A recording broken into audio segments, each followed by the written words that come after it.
Es una de las mentes más brillantes de nuestros tiempos y uno de los líderes más influyentes en todo el mundo.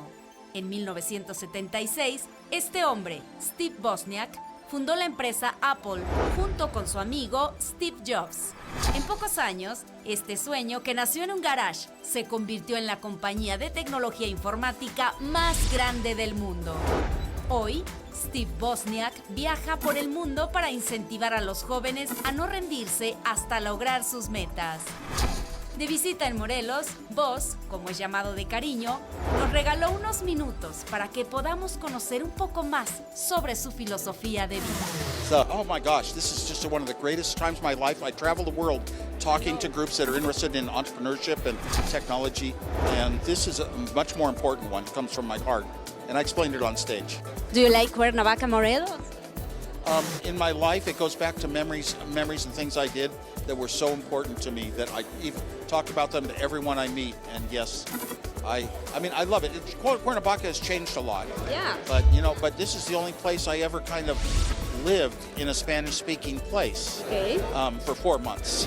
Do you think that the government of Morelos should continue promoting that forums like this? Yeah, mass forums. Absolutely. You know what? The word gets around and people think, and sometimes they think, I have an idea and maybe I'll go about it. And when people like myself and other people that have companies and founded them have had some success, they can tell their stories, and the inspiration that it gives is so important. The great things in the world don't get created necessarily from the brain.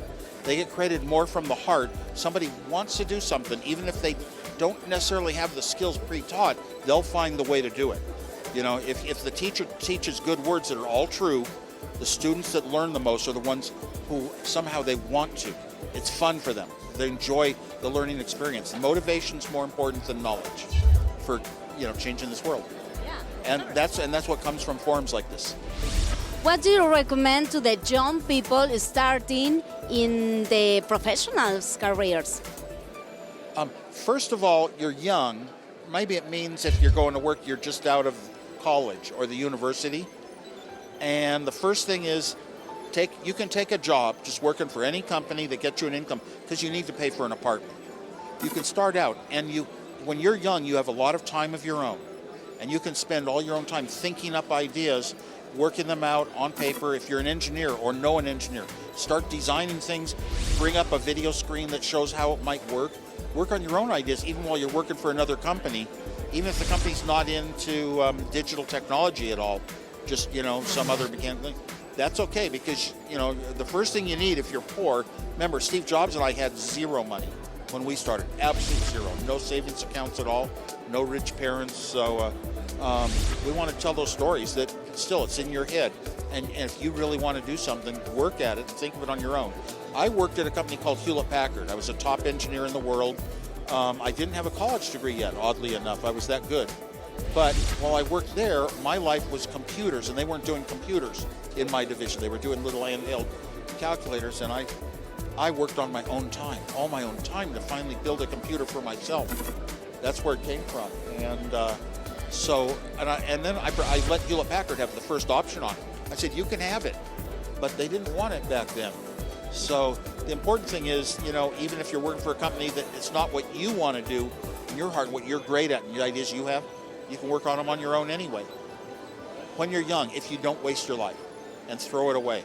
I was such a nerd, I had no chance of dating or wives or parties or so I had a lot of free time. Aquí está la Secretaria de Desarrollo Económico y del Trabajo, Ana Cecilia Rodríguez González, y comentaba con Steve Wozniak la importancia de seguir organizando estos eventos que por parte del gobierno y por parte de la Secretaría de Desarrollo Económico y del Trabajo se están llevando a cabo justo para impulsar el talento de aquí del estado de Morelos.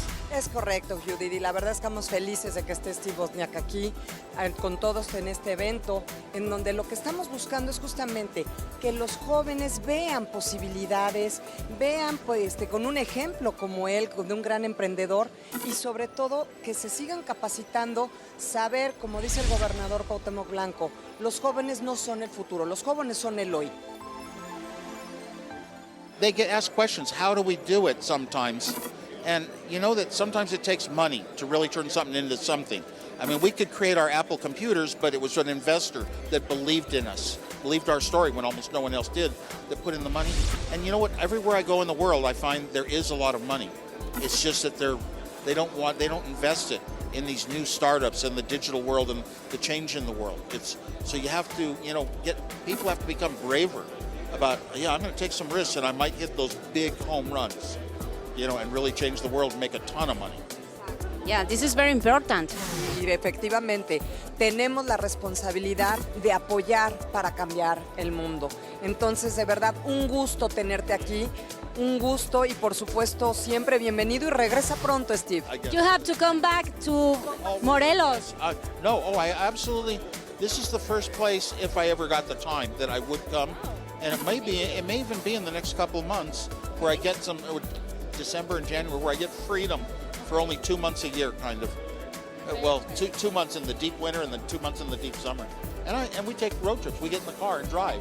And there have been a number of occasions where I have the normal U.S. passport, but I have the other one that's for North America. Okay. Any mode of travel except air. It's like a driver's license, small size one. And I've used it coming into Mexico twice and Canada a couple times. If you decide not to go to the winter, to the cold, you can come here to the never-ending spring, and you're very, very welcome. It's on my mind, and I would certainly contact you all. And the first place I would really want to go if I really went south a lot instead of north, probably would be Cuernavaca. And other cities on the way too.